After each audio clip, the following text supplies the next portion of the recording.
The royal palace gates stood tall and imposing, their golden accents gleaming in the afternoon sun. Amid the structured routine of guards in crisp uniforms, James Holt's disciplined stance set him apart. He was resolute, his posture a visible symbol of protection and duty. But even as he stood there, his mind drifted back to the events of the past week, a time that had tested his principles and his courage.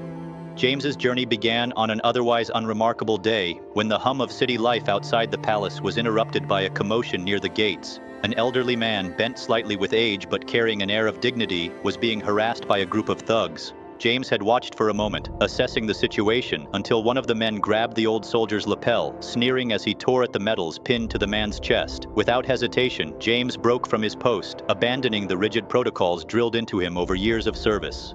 The confrontation was swift but decisive. James's training as a royal guard ensured that the attackers were subdued, though they scattered before reinforcements arrived. The old man, Marcus Turner, had straightened his coat, brushing off the dust. "Thank you, son," he said, his voice trembling with both gratitude and anger. "Not many would step in like that." James had nodded respectfully. "It was the right thing to do, sir." Little did he know that single act would set off a chain of events that would challenge everything he thought he knew about honor and duty. Later that evening, as the palace corridors fell silent, James was called to his superior's office. Captain Leslie Quinn was a stern woman, her reputation for upholding the rules rivaled only by her sharp intellect. She studied James with an unreadable expression. "Breaking formation is not taken lightly," she began. "I understand, ma'am," James replied, standing at attention. Quinn's gaze softened, just slightly. "But given the circumstances, your actions are commendable. However, you've drawn attention, and not just from within the palace. The men you confronted may not be common troublemakers." James frowned. "They seemed organized.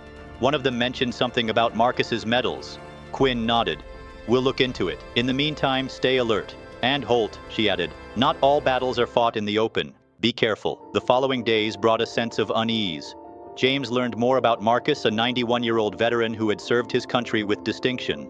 Marcus lived alone, his medals and memories his only companions. But the attack at the gates wasn't the end of his troubles. Unfamiliar faces began appearing near his apartment, lurking in the shadows and asking questions. Neighbors whispered about menacing figures and suspicious activities. Marcus, though defiant, grew wary. One evening, he visited James at the guard station. "I hate to trouble you," he said, leaning heavily on his cane, "but something doesn't feel right. I've seen those men near my building. They're watching me." James felt a surge of protectiveness. "Give me your address," he said. "I'll check on you after my shift." "You're a good man," Marcus said quietly. The tension came to a head days later. A ruckus erupted at the palace gates.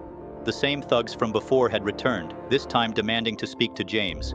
They accused him of assault, their voices loud and full of false bravado. Captain Quinn arrived, her presence commanding. "You're trespassing," she said sharply. "State your business or leave."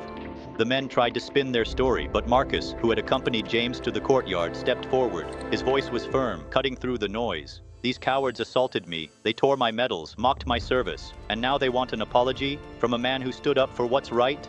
The guards around them exchanged glances, some nodding in agreement. The thugs faltered, their confidence waning. When Ava Sinclair, James's fellow guard, mentioned the existence of security footage, the men's facade crumbled. Captain Quinn gave them a final warning. "Leave now, or face charges for trespassing and harassment." They left, but not without a parting glare that sent a chill down James's spine. That night, James couldn't shake the feeling that the confrontation was far from over. His instincts were proven right when Marcus called him in a panic days later. "They're here," he whispered, "near my apartment." The neighbors saw them by the back entrance. James acted quickly, securing permission from Quinn to intervene. He arrived at Marcus's building just as the sun dipped below the horizon, casting long shadows across the street. Inside, he found Marcus waiting, his cane gripped tightly. "You shouldn't be out here," James said in a low voice. "This is my home," Marcus replied. "I won't hide." Their quiet exchange was interrupted by the sound of footsteps on the stairs. The thugs had returned, their voices low and menacing. James moved swiftly, confronting them in the dimly lit stairwell. The scuffle was brief but decisive. By the time the police arrived, James had the situation under control. The men were arrested, and under questioning, they revealed ties to a local crime ring. They had been targeting Marcus, hoping to intimidate or extort him. Their plan had failed, thanks to James's vigilance and Marcus's unyielding spirit. A week later, the palace courtyard was transformed into a stage for a special ceremony. Rows of chairs faced a podium where Captain Quinn stood, addressing a crowd of journalists, officials, and onlookers. Today, we honor two individuals whose actions remind us that duty and courage are not limited to the battlefield, she began. Royal Guard James Holt risked his position to protect a veteran, and in doing so, upheld the very values this palace represents. Mr. Marcus Turner, a man who has already given so much to his country, showed extraordinary resolve in the face of adversity. The crowd erupted in applause as James was called forward. Quinn pinned a commendation to his uniform, her voice carrying a note of pride. For your bravery and unwavering commitment, we recognize your outstanding conduct. Next, Marcus was invited to the podium. The old soldier's voice trembled with emotion as he addressed the audience. I fought for this country decades ago, never expecting to face another battle at my age. But thanks to the courage of James Holt and the support of this palace, I've been reminded that honor and duty endure. As Quinn pinned a medal onto Marcus's jacket, the applause swelled. James and Marcus exchanged a salute, a gesture that spoke volumes about the bond they had formed. As the ceremony concluded and the crowd dispersed, Marcus approached James one last time. You've got a bright future ahead, son. Keep standing tall.